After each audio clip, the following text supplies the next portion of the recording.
কিয়ামতের ময়দানে আল্লাহ বলবেন, ও আমার বান্দারা আমারে সেজদা দিয়ে দেখা। কারা কারা দুনিয়াতে সেজদা দিয়েছিলি, আজকে এই কিয়ামতের ময়দানে আমারে সেজদা দিয়ে দেখা। আমরা যারা দুনিয়ার বুকে সেজদা দিয়েছি, আমরা আল্লাহু আকবার বলে সেজদায় লুটিয়ে পড়ব। আলহামদুলিল্লাহ পড়েন। আর যারা দুনিয়ার বুকে সেজদা দেয় নাই, মসজিদে যায় নাই, সেজদাকারীদের সাথে আন্দোলন করে নাই, তারা সেদিন অনেক চেষ্টা করেও তাদের পিঠটারে বাঁকা করতে পারবে না। তাদের পিঠটারে সেই দিন লোহার মতো শক্ত করে দিবে কে?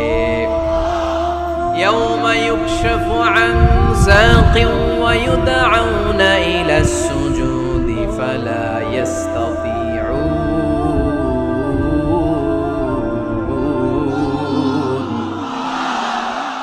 সেদিন আল্লাহ তাআলা ওনার পায়ের গোছা উন্মুক্ত করবেন, পায়ের গোছা দেখাবেন আর বলবেন, সেজদা দাও, সেজদা দাও। কারা দুনিয়াতে সেজদা দিয়েছো এখনই টের পাওয়া যাবে। আমরা আল্লাহু আকবার বলে সেজদায় লুটিয়ে পড়ব। কিন্তু যারা দুনিয়ায় সেজদা দেয় নাই,